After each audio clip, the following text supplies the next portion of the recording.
eu sentinlle a meu pai moitas veces contar a historia de cando naciu a súa irmá máis nova. Esta é a historia. Meu pai tería 5 ou 6 anos, non sei agora exactamente os que lle leva, por aí.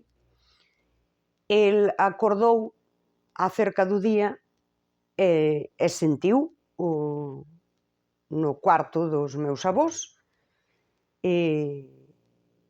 pois a miña avoa parindo. A miña avoa só atendiu unha parteira no primeiro parto. O meu avó estivo atento e dixo: isto sei no facer eu. E os outros 5 fillos, a máis o primeiro neto, non houbo parteira. Daquela, eses partos eran a avoa e o avó. Acorda o neno, meu pai pequeniño, sinte a nai parindo no cuarto, vai para ali, queda por ali. Cando nace a nena, o meu avó, pois limpa un pouco a nena, envólvea, dálla ao meu pai no colo e dille: vaia ensinar aos outros nenos. E meu pai, ca nena no colo, foi aos outros cuartos, berrando, non? Con esa alegría: mirade, temos unha nena, temos unha nena. Cando meu pai emocionase moitísimo contando isto, porque, a ver, é unha lembranza que el ten da infancia moi especial. A xente antes vivía así, de cara aos procesos vitais, non? Ao nacemento, á morte, á enfermidade, ao propio proceso de envellecer. Nacíase nas casas, morríase nas casas, estabas, pois unha persoa dependente estaba na casa, e iso perdeuse, e ten unha parte positiva, por suposto, non? A mellor asistencia sanitaria, os coidados paliativos e todo isto que eu digo sempre, non podemos romantizar a miseria, nin a pobreza, nin a dor, pero é certo que ao mellor hai un momento onde nos pasamos de volta, non? Últimamente na rede estáse falando moitísimo de morte desde un punto de vista antropolóxico, histórico, pero as persoas levamos anos vivindo de costas á morte. E ti tes unha persoa a morrer nun hospital, e algo que se di moito é: non a vaias ver, porque así vala lembrar como era.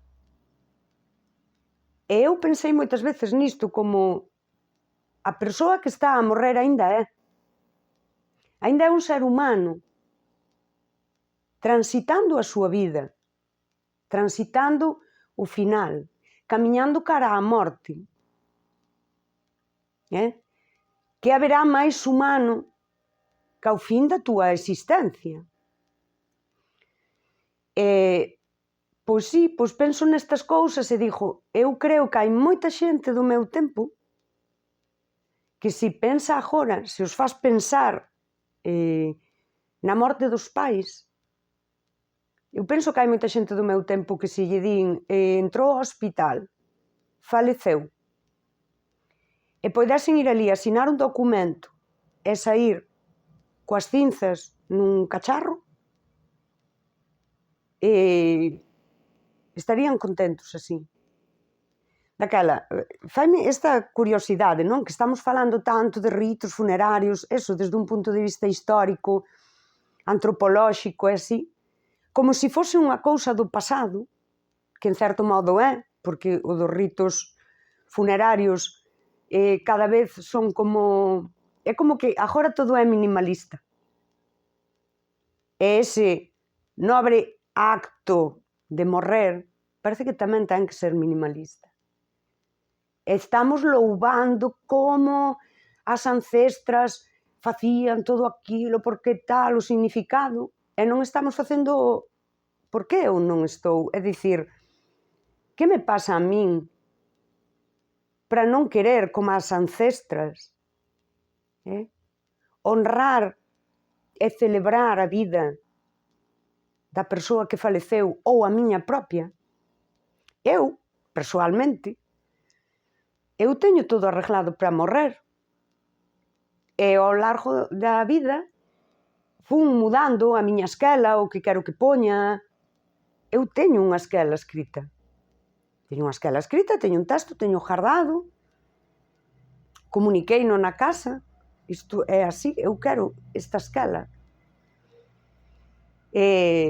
A día de hoxe sei onde me vou enterrar. E non sei se é a miña decisión definitiva, porque precisamente eu evoluciono, é posible, oxalá, viva moitos anos e poida ir mudando a miña esquela. Esa imaxe que quero, pois porque sí, porque quero que a xente que veña ao meu enterro leve un recordatorio, algo significativo. Quero que repeniquen as campás, quero que se poñan uns pinchos no tanatorio. Eu isto faleino co do tanatorio. Quero que haxa música e, ademais, a día de hoxe, e xa o digo, oxalá muden as cousas e eu vaya mudando, non? E diga, pois eu, isto xa non é o que quero outra cousa. Pero eu faleino co da... Hai un empregado do tanatorio que toca a gaita e el díxomo: estate tranquila, porque, aínda que eu libre ese día, unha gaita vai tocar. E unha gaita vai na haber. Se as outras persoas, porque eu si yo comuniquei na asociación, eu se morro quero que veñades tocar e bailar, porque ademais o cemiterio no que me enterrarei, se morro pronto, que oxalá que non, e ten un sitio fabuloso para botar unhas bailas. Cando eu falo disto, incomódase a xente. A min gustaríame poder falar disto e recibir ese feedback, de, pois ben, mal, e incluso que me dixesen, e por que non fas así? Non? Incomoda, porque a xente vive de costas á morte. Dicir, sí, sabemos que imos morrer, pero viven de costas a iso. E os ritos funerarios que tanto louvamos do pasado, que hoxe en Galicia pasa unha cousa moi curiosa, que é este querer botarme a todo o precristián. E aí ven a rotura. Como os ritos que nós coñecemos van da man do cristián, da igrexa, renegamos deles e tampouco chegamos a un rito común, non? Onde dixas, pois eu vou morrer e isto mínimo vaise facer. Pois daquela rompemos. E eu creo que esta tendencia a falar deses ritos ten que ver coa necesidade de conectar, mas a xente non quere conectar ca propia morte, co que eu vou facer. Cando eu morra, se me morre un fillo, cando morran os meus pais. É como que disto sí que escribiu Bauman, que é a morte líquida. É dicir, onde a morte tamén é líquida, é superficial todo o que vira de arredor da morte. E eu creo que isto, nun punto así fondo, crea unha inquedanza, crea un medo, pero un medo que non queremos afrontar. A ver, se o ser humano ten medo á morte, porque o temos, porque é humano, e estamos vivindo de costas a iso, non estamos xestionando ese medo. As emocións hai que xestionalas. O medo é unha emoción. Estamos xestionando o noso medo á morte? Pois ás veces, cando vese na rede vese moito que estamos falando de cousas que xa está, xa non existen, xa isto xa non vai así, e estámoslo falando deso, pois ao mellor é unha forma de canalizar o noso propio medo, o medo actual á morte, pero sin ubicarnos na realidade en que eu son humana, vou morrer. E isto, cando se fala de vivir conscientemente, que se ve hoxe nas espiritualidades estas que non deixan de ser religións, vivir dun xeito consciente, no momento presente, todas estas cousas, non podes vivir dun xeito consciente ao momento presente se vives de costas á morte. Porque cando eu digo de ser fabricantes de lembranzas, se ti te ubicases no hoxe, pensando, eu vou morrer, quizáis saio despois e morro, quizáis mañá me doi a cabeza e vou ao médico e me detectan unha enfermidade e teño que transitar esa enfermidade, sabes, como ese camiño final da miña vida. Se ti te plantexas todas estas cousas, como non vas vivir no momento presente? O seja, facendo o significativo, o seja, é tan significativo que non volve. É tan significativo que non podo volver atrás no tempo. Aquí hai unha cousa moi interesante na que eu teño pensado moito, é a culpabilidade. A xente non pode conectar ca culpabilidade porque a culpabilidade conéctate directamente co non poder volver atrás, solucionar o que fixeches mal. E isto conéctate ca morte, co paso do tempo. Eu non podo volver a onte, solucionar isto que eu fixen mal. E isto, no das relacións utilitarias, é algo que ten moitísimo peso en nós, aínda que logo estas mentes evasivas nas que estamos alimentando totalmente esa evasión de vivir de cara ao humano, isto, ou seja, eu creo que as persoas están vivindo con unha insatisfacción potente nisto. Vale, pois, como xa non ten solución, non o penso máis. Non, pénsao. Pénsao para hoxe.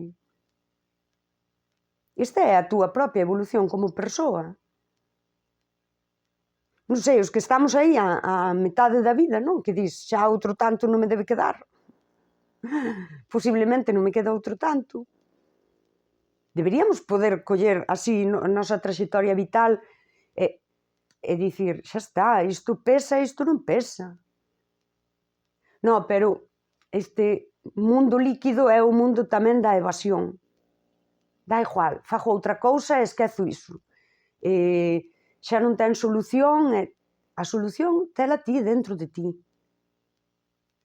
Nietzsche decía que a culpabilidade do victimario, bueno, do agresor, non sei que palabra usar, non? A culpabilidade da persoa que fai mal é a compensación daquela que sufriu ese mal, da persoa que sufriu o mal. E eu creo que ten a súa razón, mas a culpabilidade, a túa, non debería de servir só para reconfortar a persoa que lle fixeches mal. Debería che servir a ti, para conectar co teu humano. E dicir, atrás non podo volver, pero eu hoxe podo facelo diferente. E eu, para o futuro, serei unha persoa diferente. Unha sociedade inmadura e infantil, porque todo isto non se está facendo, e todo isto non se está facendo porque non vivimos de cara aos procesos vitais. Aquí nacemos e morremos. E no medio hai dor. E vivimos... Han ten un ensaio que é un dos ensaios que a min me impactou moitísimo, que é a sociedade paliativa. Vivimos paliando a dor. Con outras cousas, poño o Netflix. Pois iso, non quero conectar con isto que me causa un mal... Poño o Netflix, maratón de series, scroll. Vou... dá igual, dentro dos vínculos, non? Como son superficiais, pois rompen facilmente, dá igual, hai máis. Precisamente, teño infinitas posibilidades. E esta sensación de infinitas posibilidades é como a semente perfecta para que sexan infinitas posibilidades cativeiras e a miña imposibilidade de elexir cada día que sí e que non. E elexir require renuncia. E cando se fala, desde a espiritualidade, da aceptación, a aceptación leva renuncia, e hoxe as persoas non estamos renunciando. Eu sí. Pero en xeral non se fan renuncias. Non queremos renunciar a nada. E quen a nada renuncia, nada acepta. Cando ti vas a un comercio, e aquí o capitalismo podería nos enseñar precisamente, e vas comprar un único pantalón, tes que renunciar a todos os outros. E senón non tes pantalón. A outra posibilidade sería, que ao mellor non se lle ocorreu a nadie, dio lo que era que a ninguén se lle ocurre, que é alugar a roupa.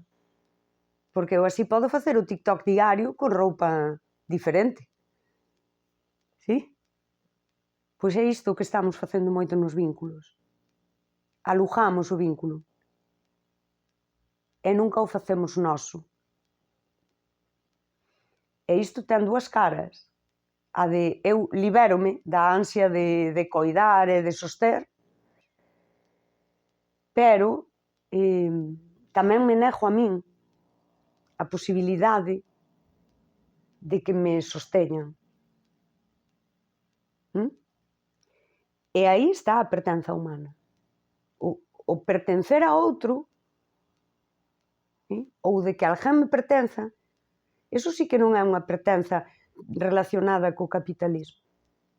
Se é unha pertenza humana, a que nace do amor, do afecto, non? Do amor como emoción, que é humana, que nace de min, que me leva a vincularme cos demais e que me ofrece o máis importante que precisa un ser humano, que é a pertenza. E hoxe non hai pertenza, non hai unha pertenza real.